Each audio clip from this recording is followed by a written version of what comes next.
You immigrated over from Venezuela. How about you talk to us a little bit about that and what the conditions of living under a socialist dictatorship was like?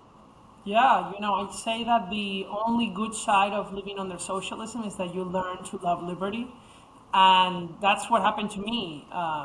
Venezuela was a country that used to be very wealthy and very, basically very prosperous because it was very free. My grandparents had immigrated to Venezuela from Spain and Italy in the 50s without any really education, and they were able to build businesses and good lives. And my parents were able to go to college, and they were born there, raised there. Same was I. All my family lived in Caracas. Basically, all of my family are in the area, and that was a great thing. Sadly, as I grew older, things began to disappear from the grocery stores. Inflation became worse every single year. Uh, just life became worse, and there were blackouts constantly. I wouldn't have water in my apartment for a very long time, and all of these things really pushed me to want to leave Venezuela, and not just me, but over 8 million people like me. Right. And so when you were growing up in Venezuela, how long were you living there? Kind of what caused you to seek to come to the United States? I know I had seen a video. You talked about reading Free to Choose by Milton Friedman. Was that a big inspiration for you? And then kind of what was that process like?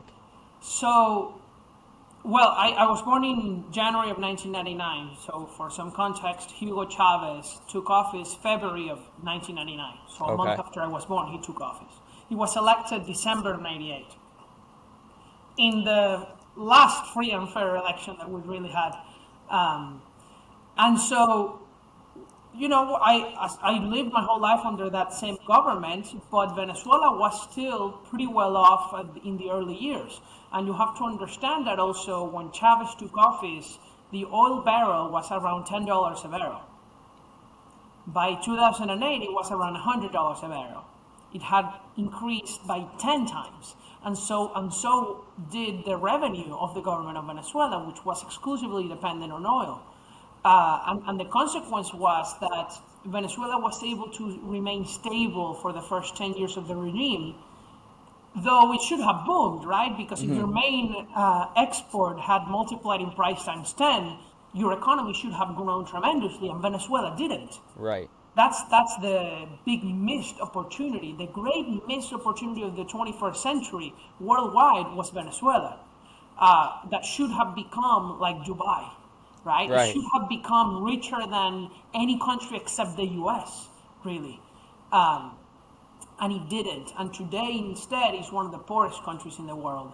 And so that's what really caused me to leave. I was already learning English since I was young because my parents had put me in English classes with our school teacher. So a few friends and I went to her home in the afternoons, and she taught us, and that's how I learned.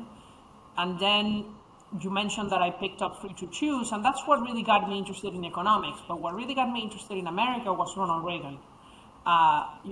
Milton Friedman worked for Reagan as an advisor, and that's kind of like how I got into that world.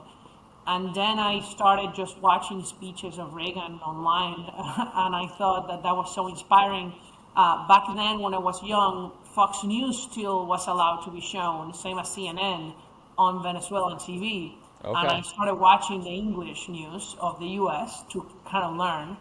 And I really was very conservative since I was very young, and I was already like watching Bill O'Reilly since I was like 4 years old. It's really funny.